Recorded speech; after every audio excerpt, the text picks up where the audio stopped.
अब जो 35 आयत पर मुश्तमिल है। पौलुस ने सदरे अदालत वालों को गौर से देख कर कहा, ए भाइयों, मैंने आज तक कमाल नेक नीति से खुदा के वास्ते उम्र गुजारी है। सरदार काहिन हननिया ने उनको जो उसके पास खड़े थे हुक्म दिया कि उसके मुंह पर तमाचा मारो। पौलुस ने उससे कहा, ऐ सफेदी फिरी हुई दीवार, खुदा तुझे मारेगा। तू शरीयत के माफिक मेरा इंसाफ करने को बैठा है, और क्या शरीयत के बरखिलाफ मुझे मारने का हुक्म देता है? जो पास खड़े थे उन्होंने कहा, तू खुदा के सरदार काहिन को बुरा कहता है। पौलुस ने कहा, ए भाइयों, मुझे मालूम न था कि ये सरदार काहिन है, क्योंकि लिखा है कि अपनी कौम के सरदार को बुरा न कहे।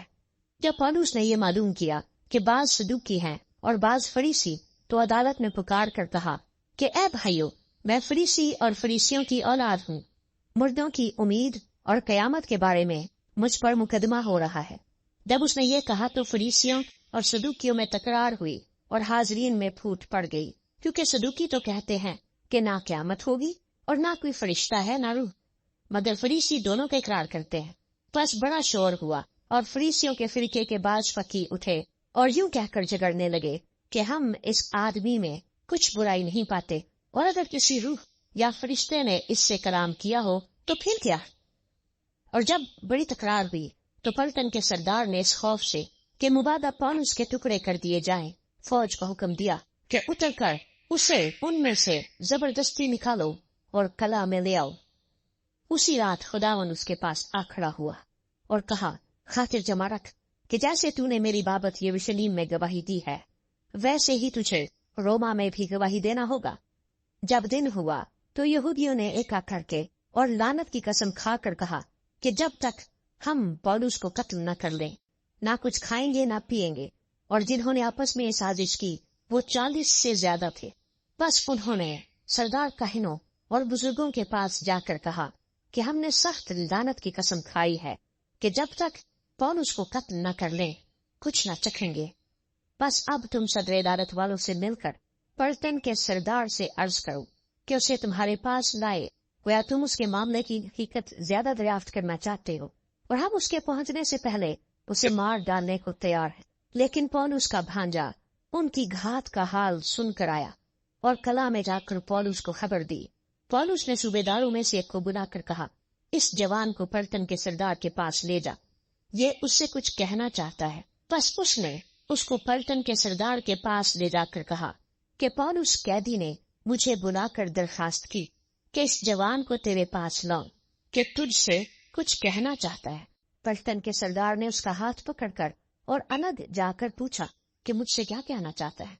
उसने कहा, यहूदियों ने एका किया है कि तुझसे दरखास्त करें कि कल पौलुस को सदर अदालत में लाए, गोया तू उसके हाल की और भी तहकीकात करना चाहता है, लेकिन तू उनकी ना मानना, क्योंकि उनमें 40 शख्स से ज्यादा उसकी घात में है, जिन्होंने लानत की कसम खाई है कि जब तक उसे मार न डाले ना खाएंगे ना पिएंगे, और अब वो तैयार है, सिर्फ तेरे वादे का इंतजार है। बस सरदार ने जवान को यह हुक्म देकर रुखसत किया कि किसी से न कहना कि तूने मुझ पर यह जाहिर किया, और 2 सूबेदारों को पास बुलाकर कहा कि 200 सिपाही और 70 सवार और 200 नेजा बरदार पहर रात के कैसिया जाने को तैयार कर रखना, और हुक्म दिया कि पौलुस की सवारी के लिए जानवरों को भी हाजिर करें, ताकि उसे फीलिक्स हाकिम के पास सही सलामत पहुंचा दे। और इस मजमून का खत लिखा, क्लौदियस लूसियास का फीलिक्स बहादुर हाकिम को सलाम। इस शख्स को यहूदियों ने पकड़कर मार डालना चाहा, मगर जब मुझे मालूम हुआ कि ये रूमी है तो फौज समेत चढ़ गया और छुड़ा लाया, और इस बात के दरियाफ्त करने का इरादा करके कि वो किस सबब से उस पर नालिश करते हैं, उसे उनकी सदर अदालत में ले गया। और मालूम हुआ कि वो अपनी शरीयत के मसलों की बाबत उस पर नालिश करते हैं, लेकिन उस पर कोई ऐसा इल्जाम नहीं लगाया गया कि कत्ल या कैद के लायक हो। और जब मुझे इतला हुई कि इस शख्स के बरखिलाफ साजिश होने वाली है, तो मैंने इसे फौरन तेरे पास भेज दिया है, और इसके मुद्दइयों को भी हुक्म दे दिया है कि तेरे सामने इस पर दावा करे। बस सिपाहियों ने हुक्म के मुआफिक पौलुस को लेकर रातों रात एंटीपैट्रिस में पहुंचा दिया, और दूसरे दिन सवारों को उसके साथ जाने के लिए छोड़कर आप कला को फिरे। उन्होंने कैसरिया में पहुंचकर हाकिम को खत दे दिया और पौलुस को भी उसके आगे हाजिर किया। اس نے خط پڑھ کر پوچھا کہ یہ کس صوبے کا ہے، اور یہ معلوم کر کے کہ کلکیا کا ہے، اس سے کہا کہ جب تیرے مدعی بھی حاضر ہوں گے تو میں تیرا مقدمہ کروں گا، اور اسے ہیرودیس کے قلعہ میں قید رکھنے کا حکم دیا۔